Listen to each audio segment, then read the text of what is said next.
जब हम छोटे थे तो ये सुनते थे और अभी तक ये सुनते हैं कि मुझे इंसानियत की खिदमत करने का शौक़ है।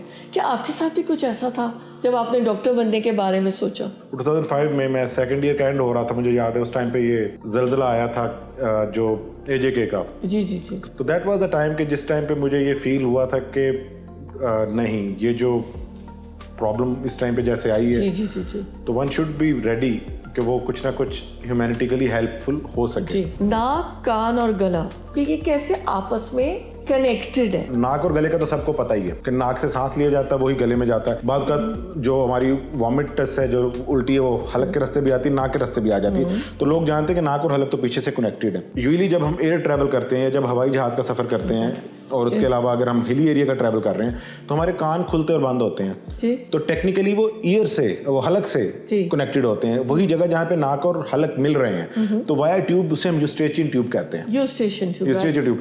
तो जो मिडल ईयर है हमारा, वो कनेक्टेड है विद द नेज़ोफेरिंक्स, मतलब हलक के साथ, विद दैट ट्यूब। स्नोरिंग का इलाज क्या है? ऑफ कोर्स वजन तो उससे कम करना ही है ना, मोटे अंकल ने। ऐसा ही है, ठीक है ना, बट व्हाट अबाउट स्नोरिंग? ये खराटे एक खास उससे बढ़ जाते हैं, तो that is obstructive sleep apnoea. Obstructive sleep apnoea means कि जब आप सांस ले रहे हैं, ऑफ कोर्स, ठीक है ना, तो आपकी ब्लॉकेज है उस रास्ते में व्हाइल यू आर स्लीपिंग, जब आप सोए हुए हैं। तो जब आप सोते हैं तो आपके जो नाक है और हलक का जो एयरवे है, दैट गेट्स कॉम्प्रोमाइज्ड। या तो वो आपकी वेट, वजन बढ़ जाने की वजह से ऐसा प्रॉब्लम होता है, या फिर नाक और हलक के रीजन में कोई प्रॉब्लम होती है, जैसे पॉलिप्स है, गदूद है, रेशा है, कोई नाक की हड्डी का टेढ़ा होना है। वैसे मोस्ट ऑफ द टाइम हमें एडल्ट्स में, बड़े लोगों में वेट की वजह से ये प्रॉब्लम मिलता है। जैसे ही वो लेटते हैं उनकी टंग फॉल करती है और वो उसके एयरवे को कॉम्प्रोमाइज कर देती है। कुछ बच्चे जो होते हैं वो कुदरती तौर पर जो है वो डेफ एंड डम ऐसे डेफिसिट के साथ पैदा होते हैं, तो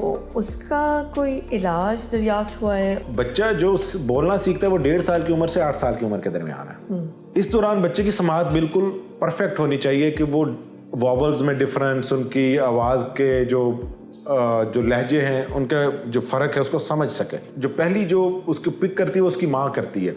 वो यूजुअली हमें ये आगे बताती है 3 या 4 माह की उम्र में कि ये बच्चा मुझे लगता है कि सुनता नहीं है।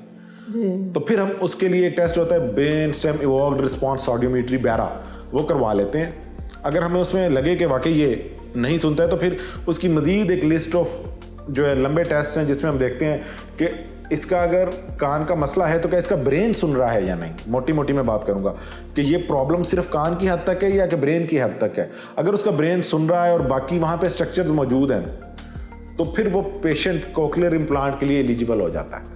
लेकिन खुदा ना खास्ता अगर उसका ब्रेन ही नहीं सुन रहा है, तो अगर हम कोक्लियर इम्प्लांट लगा भी देते तो उसको कोई फायदा नहीं। एक विशियस साइकिल बन जाती है, बार बार गला खराब, बार बार खराब, बार बार फिर चलेगा डॉक्टर के पास, फिर कुछ हो गया, एहतियात भी कर रहे हैं, फिर वही।